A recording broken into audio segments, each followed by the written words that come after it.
Hello. I want to show you my repository quickly and show how to start it. We have here the repository, and by the structure, you can see the architecture, and there are the various components that they are interacting with each other. If you want to find those components inside the repository, they have just the name of the folder. Like for instance, backend monitor, there is the folder backend monitor, or backend, there is the folder backend. Once you click on it, you usually find a small README. Like in this case, I use the hexagonal architecture, if you want to read more about it. And there are 3 Docker files. One Docker file that is for production, and is the one optimized. Dockerfile.deb is the one that I use for debugging. And the Dockerfile.test is the one that I use for integration test. As you can see, every time I do a commit, integration test is starting and is running all the tests. It's running all the tests, as you can see here, test passes. Okay. After there is the folder test, and like in this example, we find unit test, integration test, and end-to-end test. Nevertheless, in this folder, due to the fact that it's exposing some API, you have this file openapi.yaml swagger that you can copy and visualize, for instance, on this website. If you copy and paste, this is what I see. Those are the APIs that the service is exposing. So you can see there is a get for the account and the set, whatever.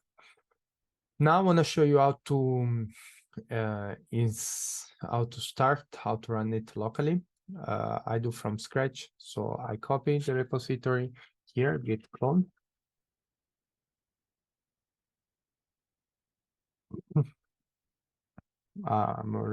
Let's make a new directory. Load.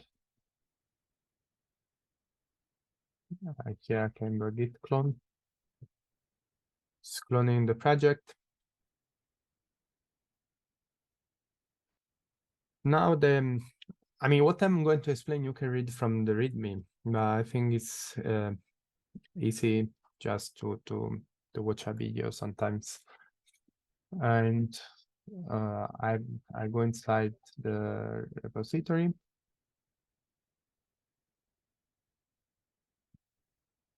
And this is my repository.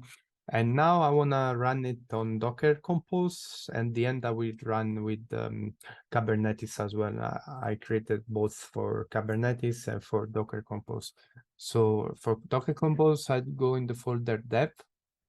And here, as you can see, I have the Docker Compose.yaml. What I want to show you, what are the environment variables that you can configure. First of all, as you may know, there are different node endpoints that you can connect to monitor the chain.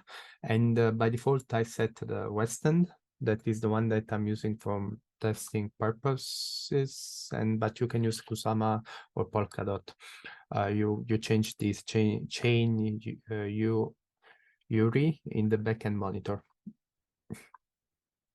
And another point is that this is optional. What I'm showing now, you can just do Docker Compose up, everything will run.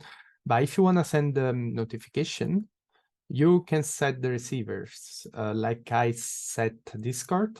So every time there is an account that goes below the threshold, it will send to a Discord channel through a webhook the alert with the address.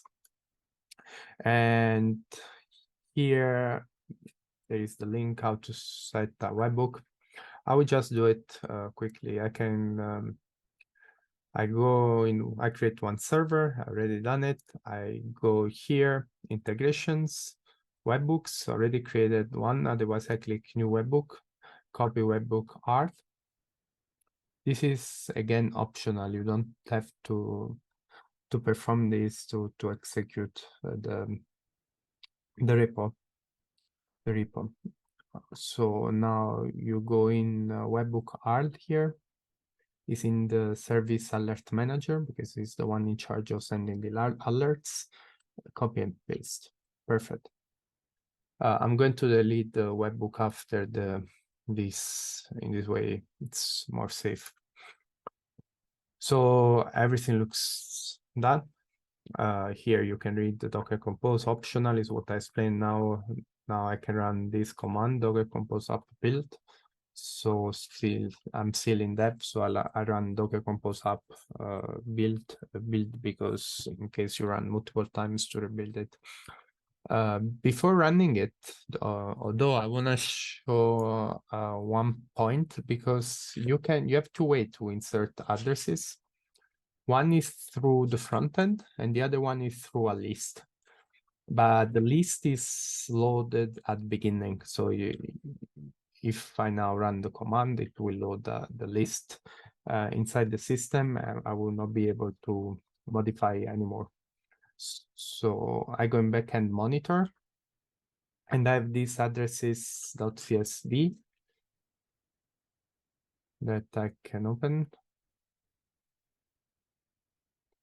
Like you can see, there is one address, and this is one of my address. This is the one ending with K. Okay, let's see on my Polkadot dashboard. I don't want to use addresses without money. I'm using Western, so yeah. This is the one terminated with K, so I have 0.6647 on it, and I will set exactly this number. So the alert will be not triggered because it doesn't go, the balance doesn't go below this number. If you wanna know, this is the format you write the address, the CSV address plus threshold, command threshold. If you wanna know the format you have to use, like here is explaining what format I'm going to use. Essentially, it's the same format you need to specify when you're using the Polkadot dashboard. I just stick with it. As you may know, there are conversion to be done 103 from the chain, but I don't wanna go on this topic right now. So yeah, I have this one, so nothing will be triggered, I hope, if it works. So now I can run the Docker Compose app / bit. Sorry, I have to go in depth. Now is building all those components that you can see here. So I'm going to temporarily pause the video because we take a while. And yeah, the Docker Compose is up and running with all the services. Now, if you go to localhost 3000, you can see this page. Here there's a form to add the account, but we decided to preload with the CSV for now. And here you have firing list account. So the accounts go below the threshold. Now let's see what we have in the CSV. Our CSV, where is it? Here. We have this account. If I go in the dashboard, I can see that has the exact same amount. So at the moment now I do a transaction, it for sure goes below this threshold, and so should trigger a report. So this account is called, where is it? Here, let's go. This one, and I send this here. So I may have more transactions, should be enough to trigger. Yeah, the password is just admin123. I would change everything. Just a test account.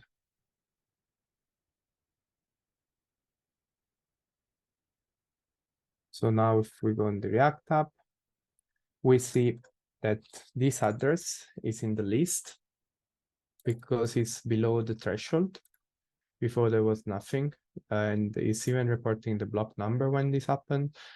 And if we go on Discord, here we go. We have the message account and the threshold, exactly our address and the block number. Now I verify the block number if it's the correct one. So I save it here.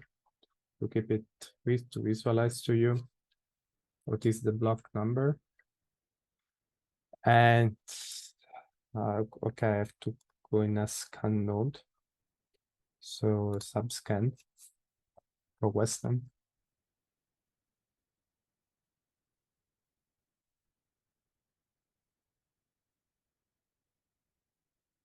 And this is last transaction 1 minute ago.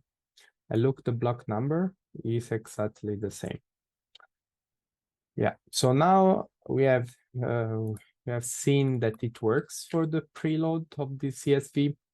Before just going on and showing even the front end that is constantly listening for it, I want to just show you how this happened, because essentially we have MongoDB and we have a collection called reported accounts, where all the reported accounts are reported. After, we have some Mongo exporter that is querying, is doing pulling, asking every time here, doing a sort of query.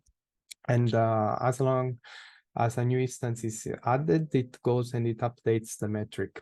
Specifically, we can even see the service. New tab, docker compose, HTML, and this is called Mongo query, no exporter. Yeah, Mongo query exporter is listening on 9412. So now if I go on 9412 metrics, you see here firing account address. This is a metric, and this metric, there is Prometheus that is regularly scraping on it and sending to the alert manager that is sending to this. Whatever. Now let's try to add the second account. We have seen that the CSV works. Let's see if it works for the front end insertion. So let's go on the Polkadot.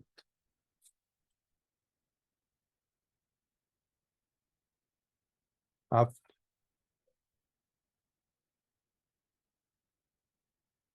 Accounts. Let's go my account. We are in West End, as you can see. And this is another my account. It's quite huge. Okay, let's try this one. I copy the address. And this is the total on this account. So I set that threshold that is the same amount. Did I tell you that this is the format I want to see for the threshold, essentially the one on Polkadot? Maybe yes. Oh, 11, it's enough here. Yeah, you see it's persisted in the database. So now if I make a transaction and I go here and I send one.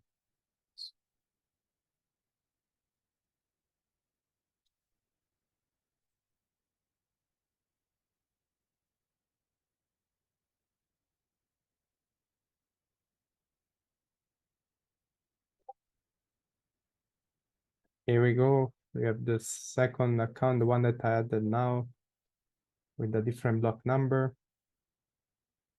And on Discord, again, firing. So as we can see, the app is working, the behavior that we expect from it. And now I want to just show the last step is in the case we want to run everything with the Kubernetes. And so, yeah, this takes a bit longer just because Kubernetes is much slower, at least on my laptop. And I can understand why. So yeah, first of all, I'm going to start Kubernetes. So I'm going to stop this video.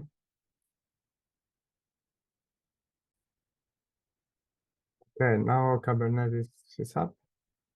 And I go in the README. And here I have optional environment variable that I can set. First of all, I go in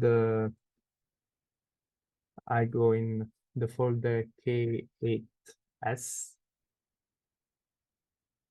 And here I have all the configuration files. Here it's a bit more tricky to set the variables because I have to go in the specific files.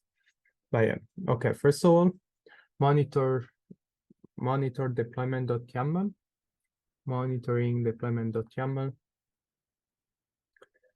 And here I can set the webhook art as I've shown before. And the other file, so I just change this link if I want. And the other file is backend monitor deployment. And here I can change the chain URI as I've shown before with the node and points. And here it's different. You see local files. So if I want to upload, for a matter of simplicity, I did this. If I want to upload the file that is in addresses.csv, because we have this preload of the addresses, I need to add the absolute path here. Unfortunately, it doesn't accept the relative path. So it depends on your machine and you have to add the absolute path here. And so let's run, yeah, I don't know, for instance, my absolute path. I think it's running, I don't want a problem. Okay, so second step, after you change environment variable, we install Ingress Nginx controller. In my case, it's this one. So I'm going to install that.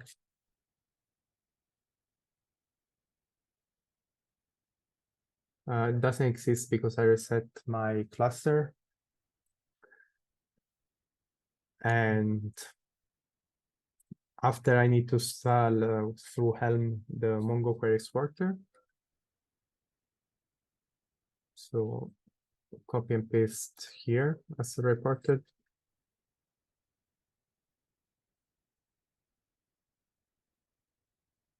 And after I need to run kubectl apply fk8s on the entire folder. Yeah, so now it's going to take a while to install everything. I pause again the video.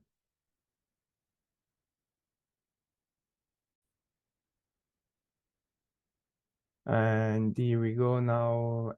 All the containers or the pods, sorry, are up and running. You can have a view of the cluster here, how it's deployed. And now the point is that is on localhost 80 is exposing Docker Compose my Ingress Nginx server. But if you are Minikube, you have to retrieve the IP. I don't remember. I think the command was Minikube IP. So if I go on localhost 80, here we go. I see everything is up and running. I'm not going to retest all the feature. I've done it before. By the way, I had the same Docker images. I think the videos are already long enough. So thanks for your time.